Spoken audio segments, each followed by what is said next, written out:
আল্লাহ রাব্বুল আলামিন তাবৎ পৃথিবীর মানুষের জন্য বলছেন, দুনিয়ার মানুষ, তোমাদের কাছে যেই কালাম দেওয়া হলো, তোমাদের কাছে যেই কোরআন দেওয়া হলো, তোমরা যেই কোরআন শোনার জন্য আসলে, আগে একটু হৃদয় দিয়ে অনুভব করে দেখো তুমি কোন কোরআনের কাছে আসছো।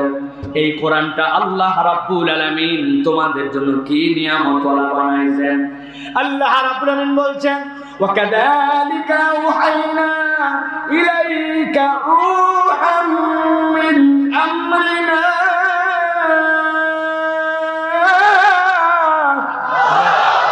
আল্লাহ রাব্বুল আলামিন বলছেন, ও দুনিয়ার মানুষ, আমি এইভাবেই তোমাদের কাছে আল্লাহ রাব্বুল আলামিনের কালামকে দিয়েছি। কাযালিকা, আল্লাহ বলছেন যেই সিলসিলাটা তোমরা দেখতেছো নবী করিম সাল্লাল্লাহু আলাইহি সাল্লামের কাছে আসতেছে, আল্লাহ বলছেন আওহাইনা ইলাই, ও আমার হাবিব, আমি আপনার কাছে কোরআনটা অবতীর্ণ করেছি।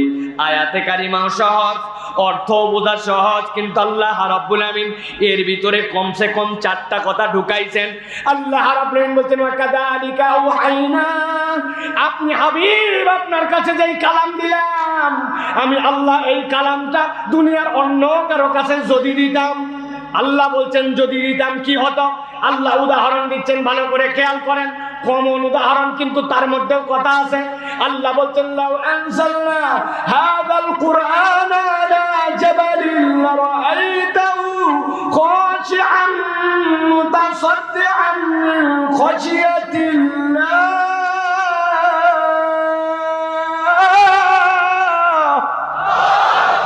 আল্লাহ বলছেন, দুনিয়ার মানুষ, আমি আল্লাহ যদি এই কোরআনের একটা আয়াত, আমি যদি ওই বিরাট বড় যেই পাহাড় দেখতে পাও, ওই পাহাড়ের উপর অবতীর্ণ করতাম, ওই পাহাড়কে তুমি দেখতে পেতে থর থর করে কাঁপতে কাঁপতে ওই পাহাড় চূর্ণ বিচূর্ণ হয়ে যেত।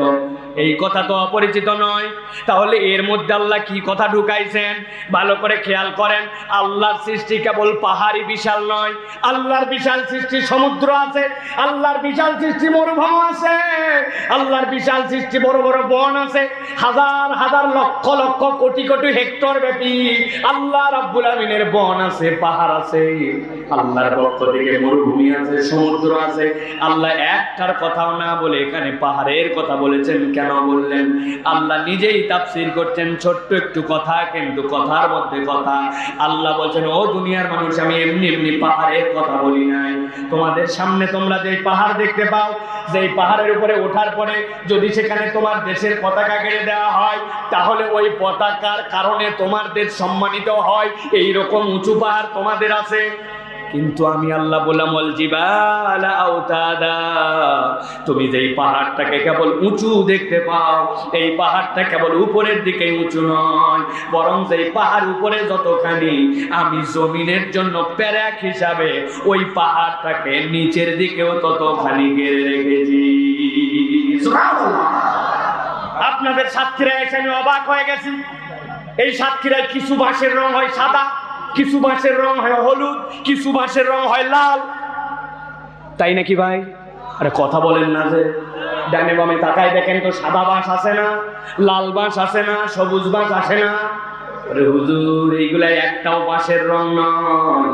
মাহফিলের শোভা বর্ধন করার জন্য বাঁশের উপর দিয়ে কাপড় দেওয়া হয়েছে, ওই কাপড়গুলা পেরেক দিয়ে পুঁতে পুঁতে আটকায় রাখা হয়েছে, ঠিক না?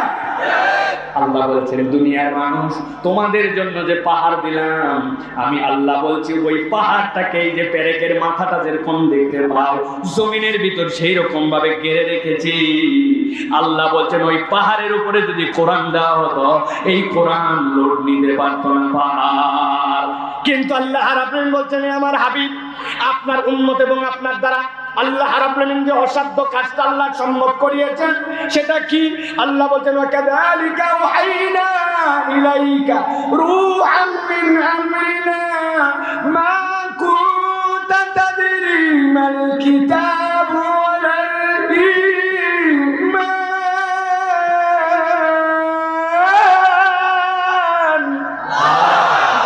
এই দুনিয়ার মানুষ, আমি আমার হাবিবকে যে কোরআন দিলাম, এই কোরআন দিয়ে কিরম মর্যাদা আমার হাবিবের করলাম জানো নাকি? আমার হাবিবের অনেক দাম শুনি, কিন্তু নবীদের আসলে একটা দাম আছে। আল্লাহ নবী বলছেন আমি জান্নাতের সামনে যাব, যাওয়ার পরে দরজার সামনে ডাক দিব, ভিতর থেকে জিজ্ঞাসা করবে মান আনতা। আল্লাহ নবী বলবেন আনা মুহাম্মাদুর রাসূলুল্লাহ। সাথে সাথে ফেরেশতা আল্লাহ নবীকে বলবে এইরকমই তো আল্লাহর পক্ষ থেকে নির্দেশনা ছিল, আমার আল্লাহ আমাকে বলে রেখেছেন যেই জান্নাতের দরজা ডাকুক না কেন, সে পয়গম্বর হোক, সে রসুল হোক, সে নবী হোক, আর যেই হোক না কেন, মুহাম্মদ সাল্লাল্লাহু আলাইহি সাল্লাম জান্নাতের দরজায় ডাকার আগে, তার পরিচয় দেওয়ার আগে কেউ যেন জান্নাতে না প্রবেশ করে। আপনার আমার হাবিব এই কোরআনের কারণে সকলের আগে জান্নাতে প্রবেশ করবে। নবীজি সাল্লাল্লাহু আলাইহি সাল্লাম বলছেন একটা ফেরেশতা স্বপ্নের মধ্যে আমার হাত ধরলো, ধরার পর আমাকে দেখালো ইয়া রাসূলুল্লাহ, এই যে জান্নাতের দরজা দেখেন, এই দরজা দিয়ে আপনার উম্মত জান্নাতে ঢুকবে। আমার নবী বলতেছেন আমাকে ফেরেশতা বলেছে ওই আদম থেকে ঈসা আলাইহিস সালাম পর্যন্ত লক্ষ লক্ষ নবী রাসূল, ট্রিলিয়ন ট্রিলিয়ন তাদের উম্মত, কিন্তু ইয়া রাসূলুল্লাহ, হাবিবাল্লাহ, আপনি যেরকম জান্নাতে সবার আগে ঢুকবেন, ওই জান্নাতে উম্মতদের মধ্যে আবু বকর সবার আগে ঢুকবেন, আর এই জান্নাতের পুরো অর্ধেকটা হচ্ছে বাকি সবাই, আর আপনি মুহাম্মদ সাল্লাল্লাহু আলাইহি ওয়াসাল্লামের উম্মত, বাকি জান্নাতের অর্ধেক। ওই কোরআন, যেই কোরআনের কারণেই দাম, আপনি ওই কোরআন শোনার জন্য আসছেন। আল্লাহ বলছেন এই কোরআন যাকে তাকে দিয়েও দেই নাই, রূহাম মিন আমরিনা। লম্বা করতে পারছি না, কিন্তু প্রত্যেক কথার মধ্যে কথা ঢোকানো, ঠান্ডা মাথায় সংক্ষেপে সংক্ষেপে বলি, ভালো করে খেয়াল করেন। আল্লাহ রাব্বুল আমিনের হাবিব সাল্লাল্লাহু আলাইহি সাল্লাম 25 থেকে 40 বছর পর্যন্ত গারে হেরায় ছিলেন। জানেন আপনারা 5 দিন 7 দিন পর্যন্ত ফিরতেন না। হযরতে খাদিজা খাবার পৌঁছাইতেন, কিন্তু ইসলামের ইতিহাসে নবীজির জীবনে কোনোদিন এরকম হয় নাই 25 থেকে 40-এ কোনো একদিন আল্লাহর নবী রাত্রেবেলা ভয় পাইছেন। এরকম বিরান জায়গায় মক্কা থেকে 8 কিলোমিটার দূরে থাকেন, আমি 3 বার উঠছি গারে হেরায়, ওই গারে হেরার মধ্যে বসে আছেন, তাকে ভয় লাগছে, ভয় পাইছেন, কখনো হয় নাই। কিন্তু যেদিন জিবরাইল আমিন আসলেন, আসার পরে বলেন ইকরা মা আনা বিকারিন, ইকরা মা আনা বিকারিন, ইকরা। জিবরাইল আমিন যে বুক দিয়ে চাপ দিলেন, আল্লাহ নবী জিবরাইল আমিন কই দিন স্ব-আকৃতিতে দেখেছিলেন। আল্লাহ নবী বলছেন এর থেকে বৃহৎ, এর থেকে বড় আমি কিছুই দেখি না এর আগ পর্যন্ত। আল্লাহ বলছেন যেমন তেমন ফেরেশতা নয়, যেই ফেরেশতা 2টা ডানা আল্লাহ নবীর চাহিদা অনুযায়ী গারে হেরা থেকে 8 কিলোমিটার দূরে, ওই যে আরাফাতের ময়দানে যে 600 ডানা 2টা কেবল খুলছেন, পটপট শব্দে দিগন্ত পর্যন্ত অন্ধকার হয়ে গেছে। আল্লাহ বলছেন অন্য পয়গম্বরের কাছে 1 বার 2 বার 3 বার 4 বার, এর কম বেশি মাত্র এসেছে যেই ফেরেশতা, আমি আল্লাহ তোমাদেরকে এমন কোরআনওয়ালা বানালাম, ওই ফেরেশতা মুহাম্মদ সাল্লাল্লাহু আলাইহি ওয়াসাল্লামের কাছে হাজার হাজার বার এসেছে। আল্লাহ রাব্বুল আমিন এরপরে চমৎকার একটা কথা বলছেন। আল্লাহ রাব্বুল আমিন বলছেন মুহাম্মদ সাল্লাল্লাহু আলাইহি ওয়াসাল্লাম, আপনি তো 25 থেকে 40 বছর গারে হেরার মধ্যে বসে বসে কেবল ভাবলেন, কি ভাবলেন? ভাবলেন যে এই জাতিকে কেমনে কুফরি থেকে মুক্ত করা যায়, এদেরকে কেমন করে এতিমের সম্পদ ভক্ষণ থেকে বাঁচানো যায়, নারীদেরকে সম্মান দেয় না, ইজ্জত কেমনে ফিরাই দেওয়া যায়, যুদ্ধবাজারা যুদ্ধ করে কেবল যুদ্ধ থেকে কেমনে ফিরানো যায়। আপনি কতই না চিন্তা করলেন 15 বছরে, কিন্তু আপনি কিছুই করতে পারেন না। আল্লাহ বলছেন মা কুনতা তাদরি মাল কিতাব ওয়ালাল ঈমান, হে নবী আপনি ঈমান কাকে বলে তাও জানতেন না, কিতাব কি তাও আপনি জানতেন না, কিন্তু আমি আল্লাহ এই কিতাব দিয়া আপনাকে যেরকম সম্মানিত করেছি, আপনার উম্মতকেও সকল উম্মতের উপরে শ্রেষ্ঠ বানাইছি। তাহলে এই কোরআনুল কারীমের দাম আছে না নাই? এই কোরআন ওয়ালা যারা কোরআনের মাহফিলে আছে তাদের দাম আছে না নাই? অনেক পণ্ডিত এখন আমাদের কাছে বলে আরে রাখো কোরআনের মাহফিল, বহু মাহফিল দেখছি, মাহফিল দিয়ে কি হয়? আমি আপনার কাছে চ্যালেঞ্জ দিয়ে বলতে চাই, মাহফিল দিয়ে বাংলাদেশে পরিবর্তন হয়, অন্য কিছু দিয়ে এত দূর হয় না, ঠিক কি না? আবেগে ঠিক বলছেন, এবার যুক্তিতে ঠিক বলেন। আপনার এলাকায় একটা যাত্রা আসছে, আপনার এলাকায় একটা গানের দল আসছে, আপনার এলাকার একটা কনসার্ট আসছে, আসে না? কোনোদিন খবর পাইছেন কোনো একটা লোক কনসার্টে যাইয়া খেঁচছে, খালি খেঁচছে? ডিস্টি ডিস্টি ডিস্টি ডিস্টি 10 মিনিট খেঁচেছে, গা গরম এত। এরপরে পরিবর্তন হয়েছে, বাড়িতে এসে উনি বউয়ের সাথে ভালো আচরণ করে। আগে খারাপ ব্যবহার করতে, এখন বউকে আসার করতে নরম নরম কথা, বাপ মার কথা শুনে, কনসার্ট থেকে গান শুনে আসে, যাত্রা দেখে আসার পরে উনি নামাজি হয়ে গেছে, উনি সমাজ পরিবর্তনের শপথ নিছে। ভাই আপনাদের কোনো সমস্যা আছে ভাই? কাউকে কি ভয় পাচ্ছেন নাকি আপনারা? কিন্তু আমরা আপনার কাছে প্রমাণ হিসাবে দেখাতে চাই, এরকম হাজার হাজার তরুণ আছে, হাজার হাজার যুবক আছে, আগে বেনামাজি ছিল, মাহফিলে এসে নামাজি হয়েছে, পিতামাতার সাথে বেয়াদবি করতো, আদব বলা হয়েছে। আগে বদমেজাজি ছিল, বদমেজাজ ত্যাগ করছে, বিড়ি খাইতো, বিড়ি খাওয়া বাদ দিছে, সুদের কারবার করতো, ছেড়ে দিছে, ঠিক কিনা? যারা বলবে কোরআনের মাহফিলে আসলে লাভ নাই, আপনি বুঝবেন এদের রক্তের সাথে আবু জেহেলের কোনো না কোনো ভাবে সম্পর্ক আছে ভাই, ঠিক না? হুজুর এত বড় কথা বললেন। আরে না, আমার কথা না, আল্লাহ বলছেন ওরাই তো বলতো লা তাসমাউ লিহাদাল কোরআন, কোরআন শোনো না, এই শুনে কি লাভ? তো আল্লাহ বলছেন এই কথা যদি আবু জেহেলের দল বলতো আর এখনো যদি কেউ বলে, তো আমার কথা নাকি আপনি গ্রেফতার করতে চাইলে আল্লাহরে ধরেন। আসামি নম্বর 1 কে? আল্লাহ। আমার কি কথা, আমি তো কেবল ভয়েস রেকর্ড, ঠিক কি না?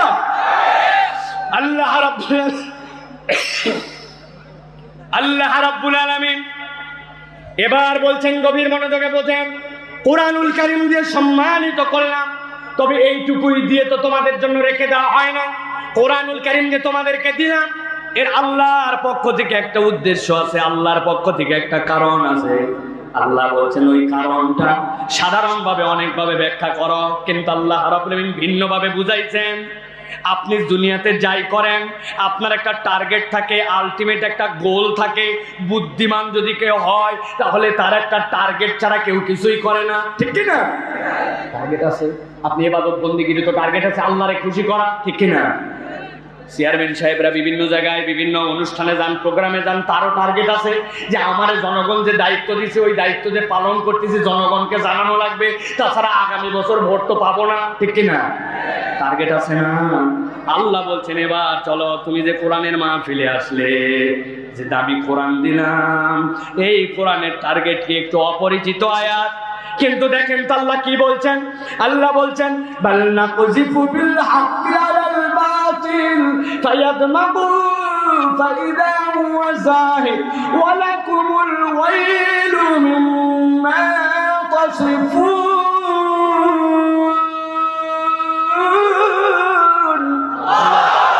আল্লাহ বলছেন দুনিয়ার মানুষ, আমি আল্লাহ রাব্বুল আলামিন তোমাদের জন্য বললাম বাল নাকযিফু বিল হাক্কি আলাল বাতিল, আমার কোনো কথা বাড়িতে না নিয়ে গেলেও চলবে, এই কথাটা কেবল বাড়িতে নিয়ে যান, একটা কথা বলবেন না, বাঁশি বাজাবেন না, ইশারায় কথা বলেন, চুপ করে যান, একবারে চুপ করেন। এই পিছনের কথা হচ্ছে, স্টেজের কোনায় কারা কথা বলতে দেখেন তো, কি ব্যাপার ভাই, এখানে এত কথা হচ্ছে কেন?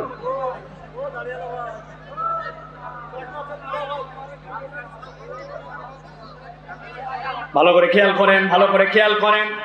আল্লাহ রাব্বুল আলামিন বলছেন, আরে কথা শোনেন, দেখা লাগবে না, কথা শোনেন, আগে একটু কষ্ট করে বাঁকা হয়ে দেখেন, একটু টানা টানা দিয়ে, যাতে করে আরো লাখ লাখ লোকের কাছে এই কথাটা যায়। আর নড়াচড়া করেন না, কথা শোনেন, কথা শোনেন।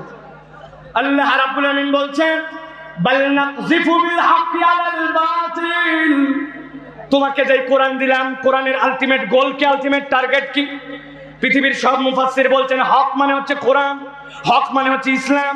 বাল নাকযিফু বিল হাক্কি আলাল বাতিল, আল্লাহ বলছেন এই কোরআনের কাজ অন্য কিছু নয়, এই কোরআনের কাজ হচ্ছে বাতিলকে পরিবর্তন করা, বাতিলের উপরে আঘাত করা। আল্লাহু আকবার।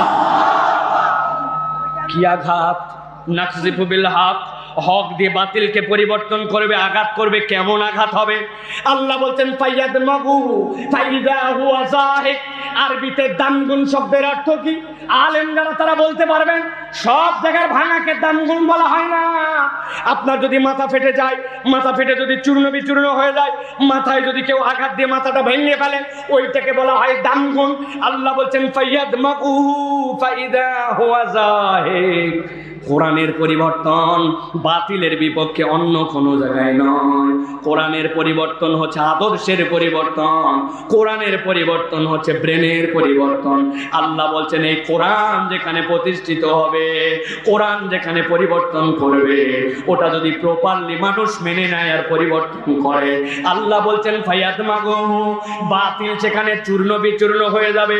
ফাইদা হুয়া যাহিক, এমন অবস্থা হবে যে বাতিল নিশ্চিহ্ন হয়ে যাবে। আল্লাহু আকবার। ভালো করে হৃদয় দেন। আর কয়েকটা উদাহরণ দেব, একটু বোঝার চেষ্টা করেন। এই উদাহরণ বুঝলে আপনাদের কাছে বোঝা একবারে পান্তা ভাত হবে। খেয়াল করেন, কোরআন আপনার পরিবর্তন করবে দেমাগে, কোরআন আপনার পরিবর্তন করবে ব্রেনে, কোরআন আপনার পরিবর্তন করবে আদর্শে, কোরআন আপনার পরিবর্তন করবে চেতনায়। আল্লাহু আকবার। আপনাদের এলাকায় হঠাৎ করে খবর পাইছেন মসজিদ থেকে জুতা চুরি হয়েছে। কি চুরি? যেই বেটা বিগত 15 দিন নামাজ পড়ে নাই, ও খবর পাইছে মসজিদে জুতা চুরি, লাফ দিয়ে উঠে বলতেছে আমাদের মসজিদ থেকে জুতা চুরি সহ্য করার মতো নয়, চল তো গণধোলায় শরিক হয়ে আসি। নামাজ পড়েনি কতদিন? 15 দিন যায়নি, কিন্তু জুতা চোরকে মারার জন্য দৌড় আসে না? শুনছেন এলাকায় একজনের পকেট মারা গেছে, খবর নিয়ে দেখছেন 200 টাকা। কতগুলা যুবক রেডি হয়েছে, শীতের দিন গা গরম হয় না, চল অন্তত পক্ষে হাটটা চালায় আসে। যেখানেই মারামারি সেখানেই কতগুলা অতি উৎসাহী আছে কিনা? এবার উত্তর দিতে হবে, আমি শুনতে পাই বা না পাই, আপনি আপনার কথা শুনবেন আর উত্তর দিবেন। যেই লোকটা আপনার মসজিদ থেকে জুতা চুরি করলো আর যেই লোকটা 200 টাকার পকেট মারা করে ধরা খাইলো, এই লোকটার সমাজের দাম কি খুব উচ্চ নাকি নিম্ন? এই লোকটার কি কামাই রুজি অনেক না নাই নাই? এই লোকটার কি শিক্ষা দীক্ষা উপরে না নিম্ন? এই লোকটার কি সমাজে দাম আছে না নাই? ভালো করে খেয়াল করেন আর মনে রাখেন, যেই লোকগুলো এই 2টা কাজ করলো তার সমাজের এইরকম অবস্থা। কিন্তু আরো কতগুলা খবর তো আমরা কিছুদিন আগের থেকে শুনতে পাচ্ছি। হঠাৎ করে শুনতেছি ব্যাংকের টাকা নাকি নাই, হঠাৎ করে শুনতেছি নাকি ডলার নাকি আমাদের নাই, হঠাৎ করে দেখতে পাচ্ছি যেই রাস্তা চলা লাগবে 20 বছর, ওটা 6 মাস পরে দেখি চামড়া চট্টি নাই। খবর পাচ্ছি যেই জায়গায় দেওয়া লাগবে পাথর, ওই জায়গায় নাকি দিছে খোয়া, যেই জায়গায় দেওয়া লাগবে বিটুমিন, ওই জায়গায় দিছে নাকি পোড়া মোবাইল আর কেরোসিন, যেই জায়গায় দেওয়া লাগবে নাকি রড, ওই জায়গায় দিছে নাকি কঞ্চি। কঞ্চি বহু তাকে বাদ দেওয়া বাপ, ঠিক কিনা? কাউরে খোঁচানোর জন্য বলতেছি না, বিবেকের দুয়ার খুলে দেন। বলছি তো আমারে শোনানো লাগবে না, নিজের ব্রেনকে শোনান। যেই লোকটা সরকারকে বিব্রত করে দিল, জনগণের টাকা খেয়ে ফেলল, সরকারের প্রজেক্ট নিয়ে আসার পরে জনগণের অধিকার দিল না, ব্যাংকের টাকা উধাও। বাংলাদেশের টাকা যদি বিদেশে নিতে চান, কেবল আমাদের রাষ্ট্রীয় আইন অনুযায়ী 2টা ক্ষেত্রে নিতে পারবেন। আপনার কোনো সন্তান যদি বিদেশে পড়ে, তার শিক্ষার টাকা যাবে, আর কারো যদি অসুস্থ হয় চিকিৎসার টাকা যাবে, এর বাহিরে কোনো টাকা যাবে না। কিন্তু আমরা খবর পাই অমুকের নাকি 10 বাড়ি, তুমুকের নাকি 20 বাড়ি, এইগুলা টাকা বিদেশে চলে গেল, আছে কিনা? এবার উত্তর দেন, যারা এইগুলা করতেছে এই রকম, এরা কি সমাজের নিম্ন না উচ্চ? এদেরকে শিক্ষা দীক্ষা কম না বেশি? সমাজে এদের মান ইজ্জত নাই না আছে? জুতা চোরার পকেট মারের মতো নাকি এদের থেকেও বেশি দামি? আল্লাহ বলছেন بل نقذف بالحق على الباطل فيدمغه فإذا هو زاهق ولكم الويل مما تصفون। তুমি তোমার ভাষায় বলো শিক্ষিত, তুমি তোমার ভাষায় বলো মর্যাদাওয়ালা, কিন্তু আমি আল্লাহ বললাম যার ভিতরে কোরআন ঢোকে নাই, কোরআন দিয়ে যার ব্রেন পরিবর্তন হয় নাই, কোরআন দিয়ে যে তার জীবনকে বদলায় নাই, দুনিয়ার বুকে উন্নয়নের জয়গান গাইতে পারো, কিন্তু কোরআন দিয়ে মানবের উন্নয়ন না হলে ওই উন্নয়ন টেকসই হবে না। ঠিক না? ভালো করে খেয়াল করেন, ব্রজবাক্সের 2টা ছেলে মারামারি লাগাইছে, লাগানোর পরে একজন আর একজনের হাতে বাড়ি দিছে, গেছে হাত ভাঙ্গে। লোকজন যা করবে করবে, আগে বলছে বাবা এরে নিয়ে হাসপাতাল যা, এক দৌড়ে চলে গেছে সাতক্ষীরা, এক দৌড়ে চলে গেছে যশোর। যাওয়ার পরে হাতটা ব্যান্ডেজ করে এক্সরে করে দেখে শুনে বুকের সাথে ঝুলায়া দিছে, ঝুলায়া দিয়ে বাড়িতে পাঠায় দিছে। 1 মাস পরে আবার আসবেন। বাড়িতে আসতেছে আর যেই বেটার হাত ভাঙ্গা ওই ভাবতেছে, বাবারে একবার খালি হাতটা ভালো হোক, আমি সাতক্ষীরার সওয়ালি না, যদি সাতক্ষীরার সওয়াল হই তাহলে চ্যালেঞ্জ নিলাম, আমার হাত ভালো হলে যেইটা ভাঙছে ওর 2 হাত আছে না ভাই। আরেকজনের গন্ডগোল লাগে পা ভাঙছে, প্রথমে নিয়ে গেছে যশোর, ওরা বলছে হবে না, ঢাকা পঙ্গু রেফার, এখানে যেভাবে ভাঙছে যে ফ্র্যাকচার এখানে ট্রিটমেন্ট নাই। পরে নিয়ে চলে গেছে ঢাকা, যাওয়ার পরে পঙ্গু হাসপাতাল, অপারেশন করে এদিক ওদিক স্ক্রু লাগাইছে, লাগানোর পরেও পা যেন ঠিক হয় এই জন্য 5 ইঞ্চি 2টা ইট পায়ের সাথে দিয়ে টানা দিছে। দেখছেন আপনারা কোনোদিন ভাই? 10 ইঞ্চি 2টা ইট টানা দেওয়া, অনেকগুলা ব্যথার ইঞ্জেকশন দিয়ে ব্যথা কমছে। রাত্রেবেলা ওর বাপ মার মুখে তুলে খাওয়ানোর পরে ওই ভাঙ্গাচুরা হাসপাতালে, পঙ্গু হাসপাতালে শুয়ে শুয়ে ভাবতেছে, আল্লাহ বাসায় রাখলে খালি পা ভালো হোক, গ্রামে ফেরত আসি, যেইটা আমার এই পরিণতি করলো। আসার পরে ওর 2 পা, ওর বাপের 2 পা, ওর ভাইয়ের 2 পা, টোটাল 6 পা আছে না ভাই? কিন্তু এবার ব্রজবাক্সর মানুষের কাছে জিজ্ঞাসা করি, হাত ভাঙ্গার পরে পা ভাঙ্গার পরে ভাঙ্গা অবস্থায় যে প্রতিশোধের চিন্তা করলো, ওইটারই একটা বাঁশের গোড়া দিয়া মাথার মধ্যে বাড়ি দিছে, দেওয়ার পর আর হুঁশ নাই, কোমায় চলে গেছে, 10 ঘন্টা হলো জ্ঞান ফেরত আসে না, মুখ দিয়ে একটু রক্ত বমি হয়েছে। বুঝে থাকলে বলেন তো, ব্রেনটা যদি তার নষ্ট হয়ে যায়, ব্রেনটা যদি তার পরিবর্তন হয়ে অজ্ঞান হয়ে যায়, তার আর হাত পার খোঁজ নেওয়ার মতো সময় আছে? পিছনে কথা বলে না, ওই যে দাঁড়ায় আছে একজন শার্ট পরা ভাই, হাতের মধ্যে এরকম করে, আমার চোখ কিন্তু সাংঘাতিক দেখতে পাইছি, ওই যে পেস্ট কালারের শার্ট পরা আছে না ভাই? বলেন ভাই, ওর কি মাথায় যদি তার অজ্ঞান হয়ে থাকে তাহলে হাত পা ভাঙ্গার এই খবর নেওয়ার সময় আছে ভাই? আমার আল্লাহ রাব্বুল আলামিন কি কথা বলছেন, ও দুনিয়ার মানুষ, বাল নাকসিফু বিল হাক্কি আলাল বাতিল ফায়াদমাগু ফাইদা হুয়া যাহিকুম ওয়া লাকুমুল ওয়াইলু মিম্মা তাসিফুন।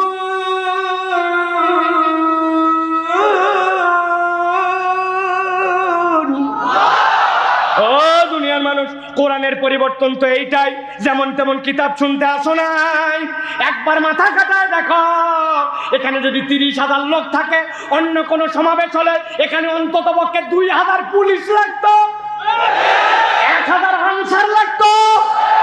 তারপরেও বসেন বসেন বসেন বসেন, এত লোক কেন, নেমে যান, সরে যান, তোরা কারা কিনা? আল্লাহ মাফ করুক, স্টেজের লোডের ঠেলা আবার স্টেজও ডাবে যেতে পারে, কিন্তু এইখানে কিছু করা লাগছে, কিছু নয়, কেবল কোরআনের মহব্বতটুকু আছে, তাতেই যদি অবস্থা হয়, তাহলে কোরআন দিয়ে যদি চিত্রটা পরিবর্তন করা হয়, ওই চিত্রটা কতই না সুন্দর হবে, ঠিক না? আমি তো মাঝে মাঝে বলি, আরে জাহেলের যুগ বলি, কিসের জাহেলের যুগ? জাহেলের যুগে নারীর মর্যাদা ছিল না, এই যুগে কি মর্যাদা আছে নাকি?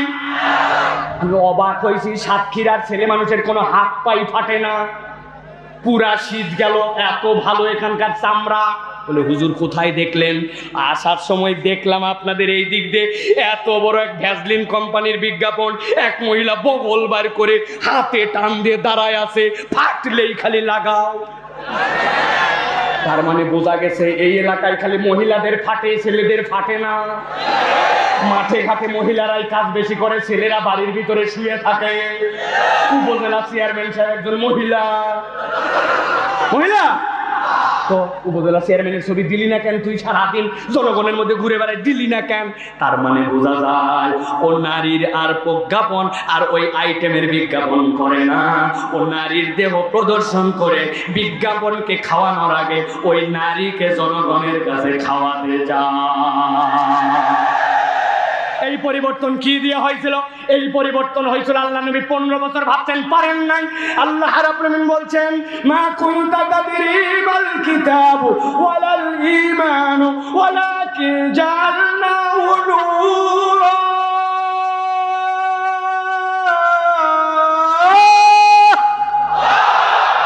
আমি আল্লাহ একটা নূর দিয়েছিলাম, আমি আল্লাহ একটা আলো দিয়েছিলাম, ওই আলোটার নাম কোরআন। ওই আলো দিয়ে সমাজ পরিবর্তন হয়েছিল। ঠিক না? শুনছিলাম মক্কার লোকেরা জোরদার মুল্লুক তার, জোরদার মুল্লুক তার, শক্তি আছে যার, সেই নাকি সব দখল করে ফেলে। এইটা নাকি জাহেলি যুগ। আরে জাহেলি যুগ, শীতের দিনে এইবার কম্বল কিনছি এক ট্রাক, কিনে উত্তরবঙ্গে নিয়ে যাব। কাউরান বাজার পার হচ্ছে, হঠাৎ করে এক মোটর সাইকেল আলা এসে বাম পাশে বলছে, কম্বল কি আপনার? হ্যাঁ হ্যাঁ কম্বল আমার। বলছে পিছন থেকে তো হাওয়া হচ্ছে। আরে পিছন থেকে হাওয়া হচ্ছে মানে? তাড়াতাড়ি করে গাড়ি দাঁড় করায় পিছনে লাফ দিয়ে নামছি, যাইয়ে দেখি হালকা হালকা চলা ট্রাকে কতকগুলা বেলেট মারে কম্বল নিয়ে দৌড়। আমার তো মেজাজ গরম, জনগণের টাকা দিয়া গরিব মানুষের জন্য কিনছি, বেটা আমার কম্বল নিবি? আমার কি শরীরে রক্ত কম আছে নাকি? দেখতেছেন না আপনারা, মানুষ ছোট কিন্তু রক্ত কি কম মনে হয়? আল্লাহর দয়া। আমি দৌড় দিব, একজন এসে ধরছে, হুজুর এত গরম দেখানো ভালো না। বললাম কি ভাই, তুমিও কি ওই গ্রুপের লোক নাকি? ধরলে কেন? কই হুজুর কম্বল 5টা নিছে, 500 কম্বলের মধ্যে, কিন্তু নিয়ে যখন গেছে যেইটা দিয়ে কাটছিল ওই বেলেট কি আপনার কাছে জমা দিয়ে গেছে। এবার যাবেন যখন ওকে ধরতে, আগের বার বস্তায় মারছিল, এবার আপনার এই জায়গা। আমি এই ঘটনা বলতেছি মক্কা শরীফের 1450 বছর আগে, ঠিক না? বলেন ঠিক না? 1450 বছর আগের ঘটনা, 4 মাস হয় নাই। তাহলে জাহেলি যুগ কেবল ওইটাও ছিল না, নব্য জাহেলিয়াত আমাদের সমাজেও আসছে। এই জাহেলিয়াত যদি পরিবর্তন করতে চান, আল্লাহ বলছেন এইটার জন্যই কোরআন। ঠিক না? আল্লাহ রাব্বুল আলামিন এবার একটা চ্যালেঞ্জ দিচ্ছেন, ওয়ালা ইয়াতুনাকা বিমাসালিন ইল্লা জিনাকা বিল হাক্কি ওয়া আহসানা তাফসীরা।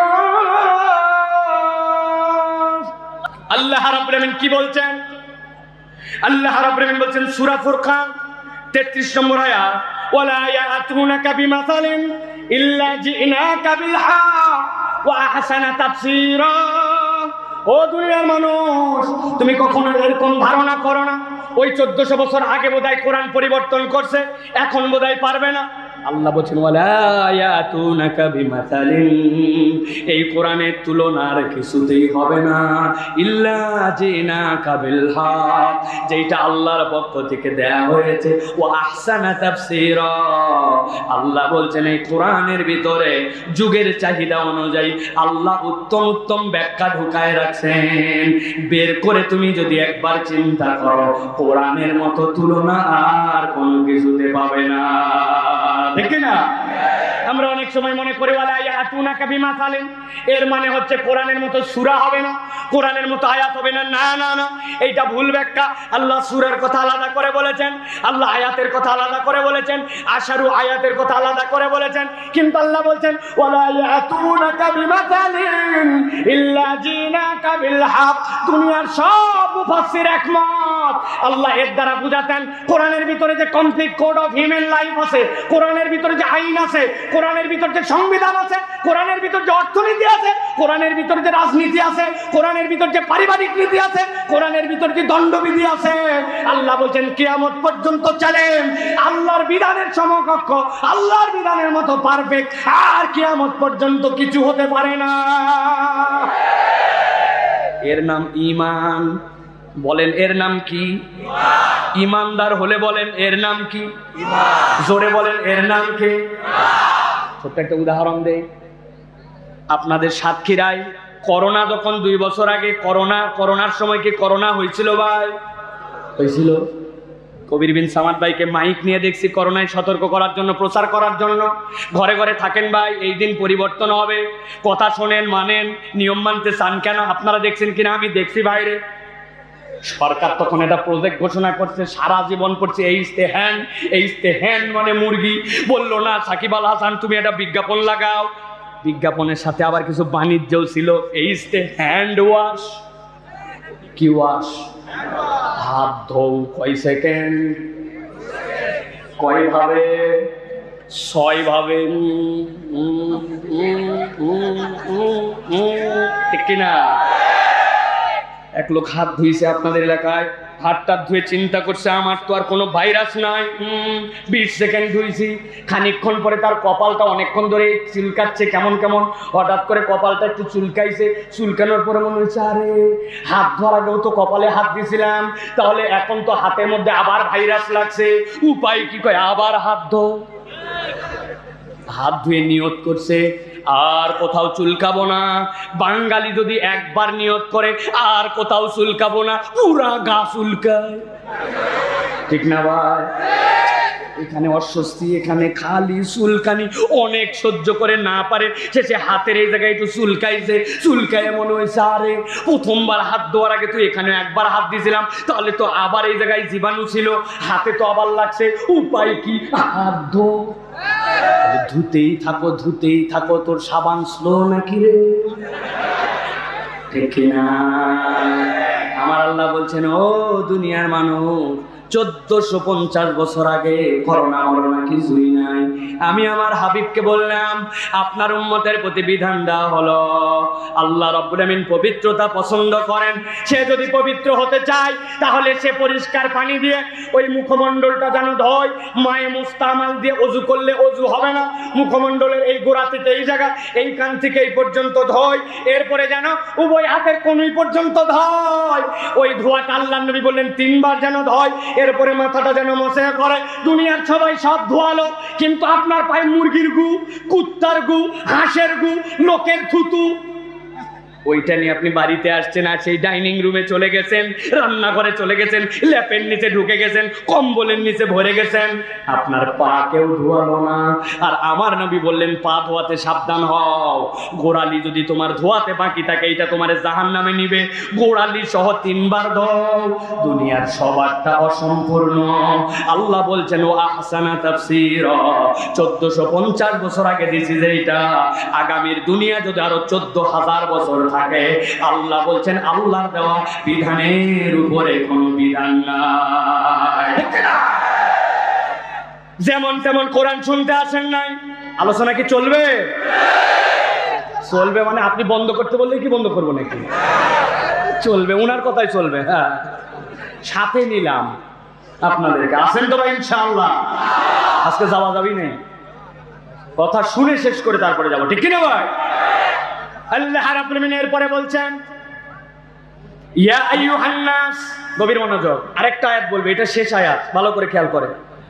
ইয়া আইয়ুহান নাস قد جاءتكم موعظة من ربكم وشفاء لما في الصدور।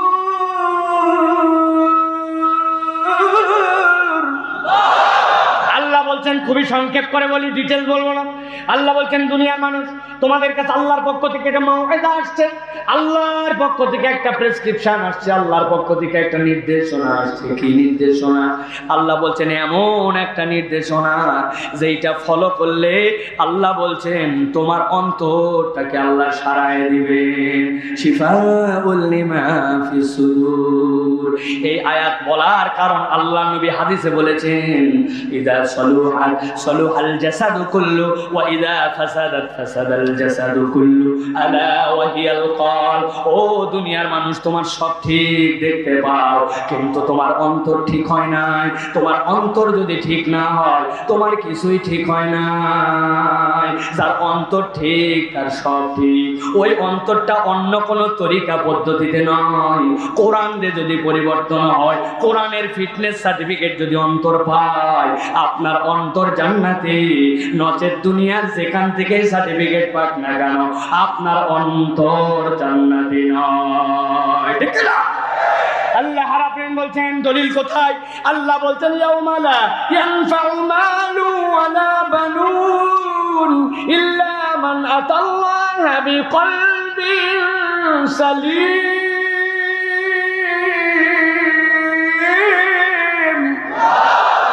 দুনিয়ার মানুষ, তোমার টাকা কত? কারুনের চেয়ে বেশি? তোমার ক্ষমতা কত? ফেরাউনের থেকে বেশি। তোমার পাওয়ার কত? সামুদের কওমের থেকে বেশি। তোমার কি অভাব, তোমার যে প্রভাব, তোমার যে প্রতিপত্তি, এইগুলা কি আল্লাহ বলছেন ওই ফেরাউন নমরুদের থেকেও বেশি নাকি? না না না, আল্লাহ বলছেন অন্তর বিশুদ্ধ না হওয়ার কারণে এদের সম্পদ প্রভাব প্রতিপত্তি যেরকম এক পয়সাও কাজে দেয় নাই।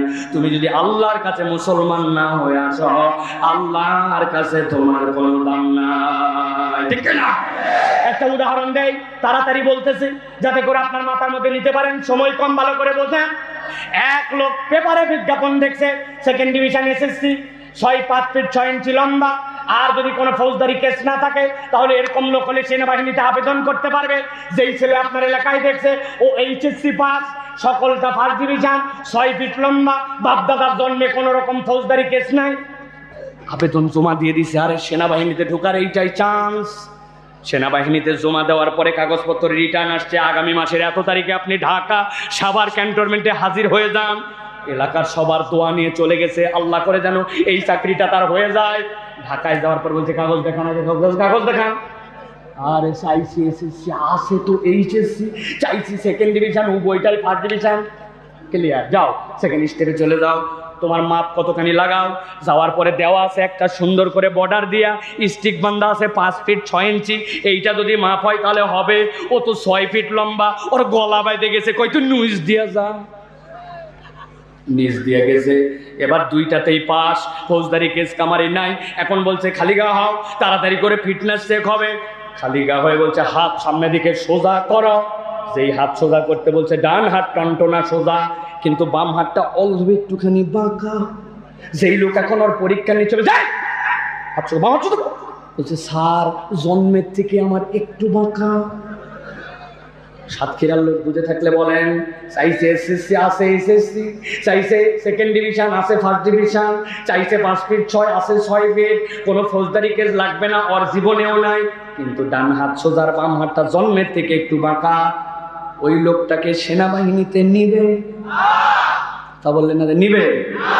আল্লাহ বলছেন ভালো করে বুঝে নাও, ইয়াউমা লা ইয়ানফাউ মালুন ওয়ালা বানুন। কিসের বাহাদুরি দেখাও, কিসের প্রভাব দেখাও, কিসের দাপট দেখাও, কিসের ক্ষমতা দেখাও, আল্লাহর বিরোধিতা করে এসে দেখো দুনিয়ায় তুমি তোমার প্রভাব প্রতিপত্তি, তোমার এই জনশক্তি, তোমার এইগুলা কাজ দিবে না। আল্লাহর কাছে কাজ দিবে অন্তর যদি আপনার কোরআনের ফিটনেস সার্টিফিকেট পায়। অতএব অন্তরকে কোরআনের রঙে না রাঙালে আপনার বাঁচার উপায় নাই। হে ইমানদার বান্দা খোদার একটি ব্যবসা শিখে নাও। হে ইমানদার বান্দা খোদার একটি ব্যবসা শিখে নাও। ব্যবসা করার পুঁজি হেথা, ব্যবসা করার পুঁজি হেথা, আল্লাহ মাবুদ রসুল নেতা, তবে খুশ খবরি তোমার। হে ইমানদার বান্দা খোদার একটি ব্যবসা শিখে নাও। ওই ব্যবসার জন্য আল্লাহ বলছেন কোরআন লাগবে। আল্লাহ রাব্বুল আলামিন এরপরে বলছেন, ও দুনিয়ার মানুষ, যারা নিজের এত কষ্ট করে এই মাঠে এসে হাজির হয়ে গেলেন, নিজের মূল্যবান সময় গাড়ি ভাড়া দিলেন, আবেগ নিয়ে উচ্ছ্বাস নিয়ে হাজির হলেন, এই কোরআন তোমাকে কি দিবে? ভালো করে দুইটা জিনিস মাথার মধ্যে ভরে নিয়ে যান। আল্লাহ বলছেন এই কোরআন তোমার জন্য হুদাও ওয়া রাহমাতুল লিল মুমিনিন।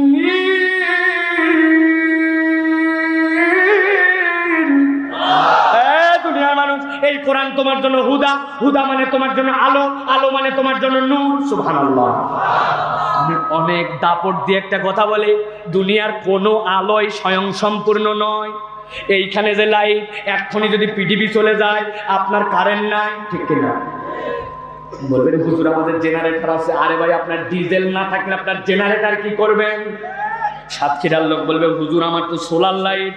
আমি তো বলি ভাই, আসমানের সূর্য আপনার আমার বাপ দাদার নয়, ওই সূর্য নাই তো আপনি আবার লাইটের মালিক কেমনে হলেন, ঠিক কিনা? একমাত্র একটা ব্যতিক্রম আলো আছে, যেই আলোটা স্বয়ং সম্পূর্ণ। আল্লাহ বলছেন ওইটাই হচ্ছে আল্লাহর কোরআন। কোরআন হচ্ছে নূর। যেই ব্যক্তি একবার কোরআনওয়ালা হবে, দুনিয়ায় তার আলো, ওইটা কবরে তার আলো, পরকালে তার আলো। কোরআন তাকে আলো দিতেই থাকবে।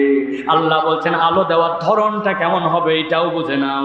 আল্লাহ বলছেন ওয়া রাহমাতুল লিল মুমিনিন। সুবহানাল্লাহ। কোরআন হচ্ছে ঈমানদারদের জন্য রহমত। একটা ছোট্ট উদাহরণ দেই, এই পর্বের কথাটা ভালো করে মাথার মধ্যে ঢুকান। আপনারা যারা দূর দূরান্ত থেকে আসছেন অথবা সাতক্ষীরা থেকে ঢাকামুখী অনেকে হন, আপনারা রাস্তার পাশে এরকম কোনো সাইনবোর্ড দেখছেন কিনা?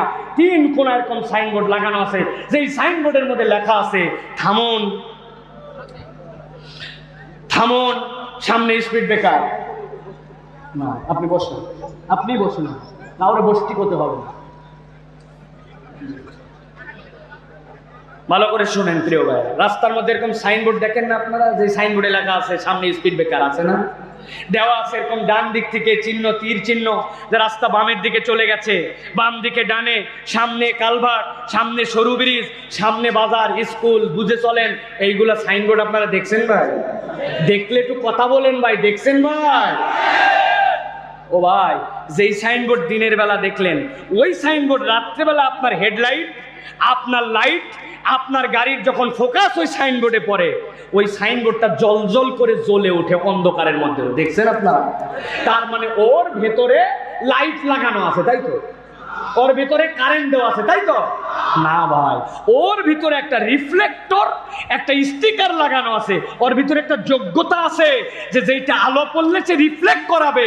আল্লাহ বলছেন ও রাহমাতুল লিল মুমিনিন। এই কোরআন তোমার অন্তরের মধ্যে ঢুকাও, এটা তোমার জন্য রহমত হবে, রিফ্লেক্টর স্বরূপ।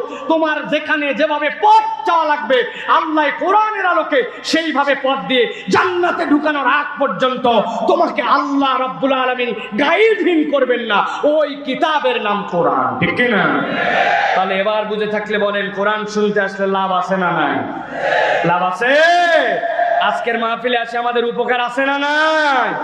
আল্লাহ রাব্বুল আলামিন যাদেরকে আজকে আনার তৌফিক দিয়েছেন, এটা আমাদের জন্য এক বড় নিয়ামত। আল্লাহ রাব্বুল আলামিন আমাদেরকে কবুল করেন, বলেন আল্লাহুম্মা আমিন। প্রায় কম বেশি ঘন্টাখানিক বললাম। অনেকেই তো একটা ধারণা করছেন, যারা আমার প্রথম কথা শুনতেছেন, যে সাইফুল্লাহ ভাই মোটামুটি ওয়াজ শুরু করে দিচ্ছে না ভাই? ওয়াজ কিন্তু এখনো শুরু হয়নি ভাই। তাহলে হুজুর এতক্ষণ করলেন কি? এতক্ষণ আমি কিছু করি নাই, এতক্ষণ একটু আইল দিলাম। আইল, আইল বোঝেন তো না ভাই? আপনারা ভুঁয়ে আইল দেন না? ভুঁয়ে গন্ডি দেন না? গন্ডি, গন্ডি কি জন্য দেন? যাতে পানিটা ওর মধ্যে বেঁধে থাকে, অন্যের জমির ধান যেন আপনি কেটে না নেন। অবশ্য গন্ডি দেওয়ার ক্ষেত্রে এখন মানুষ চালাক হয়েছে, হঠাৎ করে যাই দেখে জমির পানি নাই, একদিক দিয়ে নেমে যাচ্ছে, চোখে ধরছে, কি ব্যাপার আল কেটে দিলি কেন? অসম্ভব, আমি আল কাটি নাই। আসলে চালাকি করছে, কোদাল নিচ দিয়ে মাইরে আবার জায়গা মতো রেখে দিছে, পানির চাপে কয় ধসে গেছে। আছে না ভাই? অনেক লোক সকালবেলা কোদাল কাঁদে নাই, নিয়ে মাঠে যাচ্ছে, জিজ্ঞাসা করছে এত সকালে কই যান? কয় ভাই রোদ উঠলে আর কাজ করতে পারি না, এই জন্য আইলটা একটু কাটে সাইজ করার জন্য যাচ্ছে। আসল উদ্দেশ্য ভিন্ন। আসল উদ্দেশ্য ওর সাথে যে জমিওয়ালা ওই পারের লোক আইল কাটে এখনো পারে নাই, উনি উনার আইল কাটার আগে আইল কাটার নাম করে 4 আঙ্গুল জমিটা একটু ঠেলতে চায়। আছে ভাই, এলাকায় আছে ভাই, সব হালাল। কিন্তু ওই 4 আঙ্গুলের মধ্যে যে কয়টা এরকম করে গায়ে দিছিল, ওই কয়টা গোস তার হারাম, হালাল আর হারাম মিশে গেছে। তার মানে জমির জীবনে যেরকম গন্ডি বা আইলটা জরুরি, মানব জীবনেও আমি আমার ভাষায় বলি, কোরআনুল কারীমের বয়ান শোনার জন্য আইলটাও আমাদের জন্য সমান জরুরি, ঠিক কি না? এই গুণগুলোর মধ্যে আলহামদুলিল্লাহ আমাদের জীবনে আল্লাহ রাব্বুল আলামিনের কাছে আমরা যেন কবুলিয়াত পাই। আল্লাহ রাব্বুল আলামিনের কাছে আমরা যেন আল্লাহ রাব্বুল আলামিনের কাছে যা দাবি করব, সেই দাবিগুলো যেন আমাদের জীবনে আমরা পেয়ে যাই। এই পাওয়ার জন্য আল্লাহ রাব্বুল আলামিন বলছেন বান্দাদের কতগুলা গুণাগুণ দরকার, বান্দাদের জীবনে কতগুলো আল্লাহ রাব্বুল আলামিনের পক্ষ থেকে দেওয়া নিয়ামত তাদের হৃদয়ের মধ্যে ধারণ করা দরকার। আমরা অনেক সময় আল্লাহর কাছে অনেক কিছু দাবি করি, কিন্তু আমরা আল্লাহর কাছ থেকে পাই না। আমরা হতাশ হয়ে যাই অনেক সময়, কিন্তু বুঝি না যে আমরা কেন এই নিয়ামত পাই না। এরকম হয় না ভাই? প্রিয় ভাইয়েরা, আল্লাহ রাব্বুল আলামিনের নিয়ামত পাওয়ার জন্য আল্লাহ রাব্বুল আলামিনকে আল্লাহর পক্ষ থেকে বান্দার কানেক্ট হওয়ার জন্য আল্লাহ রাব্বুল আলামিন কতগুলা গুণাগুণের কথা বলেছেন।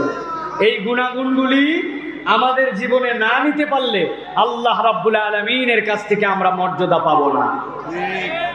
আমি একটা উদাহরণ দিই, পুরাতন উদাহরণ, কিন্তু এইটা আমার হৃদয়ে দাগ কাটা উদাহরণ। একবার আমি মাহফিলের জন্য ঝিনাইদহে আসতেছি ঢাকা থেকে। ঝিনাইদহে আসার সময় মানিকগঞ্জ পার হয়ে দৌলদিয়া পাটুরিয়া ফেরিঘাটে উঠছি। ফেরিঘাটে যেই না উঠছি, ফেরিতে ওঠার পরে মাগরিবের ওয়াক্ত একদম কাছাকাছি। মাগরিবের ওয়াক্ত এসে মনে হচ্ছে আমার আসরের ওয়াক্ত বোধহয় শেষ হয়ে যায় কিনা, তাড়াতাড়ি করে আসছি। তাড়াতাড়ি করে এসে আমি সাথে সাথে মোবাইল বের করছি। মোবাইল বের করে আমি মোবাইলের কম্পাসটা দেখে আমি নামাজে দাঁড়াই গেছি। এখন আমার নামাজ যখন শেষ করছি, নামাজ শেষ করার পরে দূর থেকে এক মুরব্বী আমার কাছে আসছে, এসে বলতেছে, বাবা আপনার এই নামাজ পড়ার আগে আমি ওই জায়গায় নামাজ পড়ার জন্য আসছিলাম, কিন্তু নামাজ পড়ার জন্য এসে জিজ্ঞাসা করলাম কেবলা কোন দিক। একজন বলে একটু এদিক, একজন বলে একটু এদিক, একজন বলে এদিক। শেষে এই জাহাজের এক নির্ধারিত লোক আমাকে বলল, তবে আমি কেবলা ঠিক করে নামাজ আদায় করলাম। কিন্তু আপনাকে দেখলাম আসলেন, দাঁড়ালেন, কেবলা ঠিক করলেন, নামাজ পড়ে ফেললেন, কিভাবে? আমি বললাম, চাচা আমার মোবাইলের মধ্যে একটা কম্পাস আছে, ওই কম্পাসে উত্তর দক্ষিণ দেখায় আর তার বিপরীত দিকটা হচ্ছে পূর্ব পশ্চিম। তো ওই পশ্চিম দেখে আমি দাঁড়ায়া আমি নামাজ ঠিক করে পড়ে ফেলছি। কয় বাবারে, আগে তো জানতাম হাতের মধ্যে কম্পাস থাকে, এই কম্পাস কি মোবাইলেও আছে নাকি? আমি বললাম হ্যাঁ। বলছে, চাচা আমার একটা উপকার করবেন? আমি বললাম কি? কয় আমিও তো বিভিন্ন জায়গায় নামাজ কালামের জন্য যাই, তো আপনি যদি একটু মেহেরবানি করে আমার মোবাইলে ওই কম্পাসটা উঠায় দেন, তাহলে আমি একটুখানি দেখে শুনে যদি নামাজটা ঠিক করে পড়তে পারি। একটু উঠায় দেওয়া যাবে বাবা? আমি বললাম বলেন কি, আমারও তো সওয়াব হবে। আপনি দেন, উঠায় দিয়া কেমনে ব্যবহার করতে হয় সব শিখাই দেবো, আপনি আপনার মোবাইল দেন। মুরব্বী আনন্দে গদগদ হয়ে পকেটে হাত দিয়া পকেট থেকে বাইর করে আমার হাতে মোবাইল ধরায় দিছে। আমি মোবাইল হাতে নিয়ে দেখি নোকিয়া 3220। কি সেট ভাই? Button mobile, Nokia 3220। যেই না আমার নোকিয়া 3220 দিছে, এখন আপনাদের কাছে জিজ্ঞাসা করি ভাই, নোকিয়া 3220 মোবাইলের মধ্যে কি গুগল প্লে স্টোর আছে? গুগল প্লে স্টোর আছে ভাই? এর ভিতরে কি কোনো অ্যাপস ডাউনলোড করা যাবে?